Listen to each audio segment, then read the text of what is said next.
genocide of these Afghans who were brought into the U.S. So why do you blame the Biden administration? Because they let them in. Are you stupid? Are you a stupid person? Because they came on a plane along with thousands of other people that shouldn't be here, and you're just asking questions because you're a stupid person. And there's a law passed that it's almost impossible not to get them out. You can't get them out once they come in. And they came in, and they were unvetted, they were unchecked, there were many of them, and they came in on big planes, and it was disgraceful.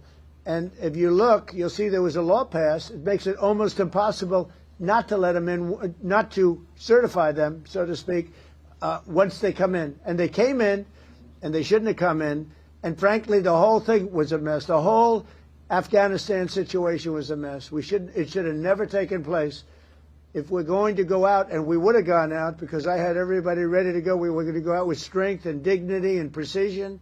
And we would have left from Bagram, and we would have kept Bagram, by the way, because of its very close relationship to China and where they make their missiles.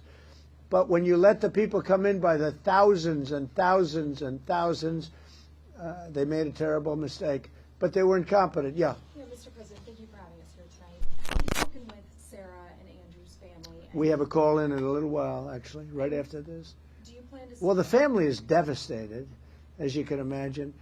But we have spoken. I mean, my people have spoken with the family. We'll be speaking tonight, tomorrow. You have to give them a little. They just found out about their daughter. You know, you can't just call 2 seconds later. Yeah, of course. It's a very, very tough situation. Obviously. She was so outstanding. I mean, I just heard outstanding in every single way.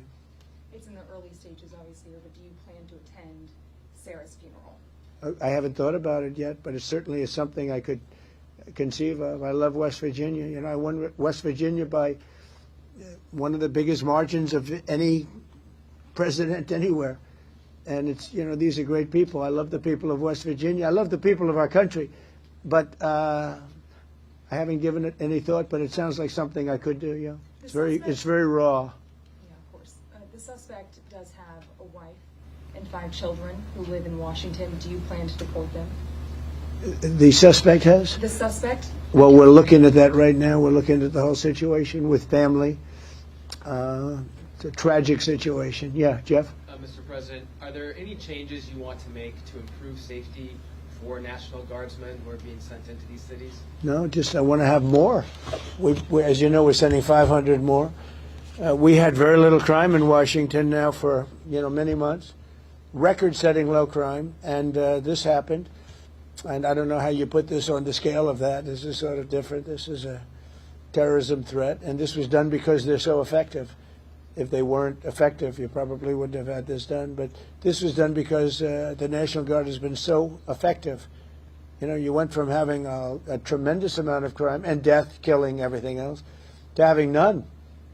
And this happened, I assume, because it was so effective. And maybe this man was upset because he couldn't practice crime. Who knows what his motivation was? But what he did was horrible. And you've made change. If you like this video, then like, share and subscribe to Mirror Now.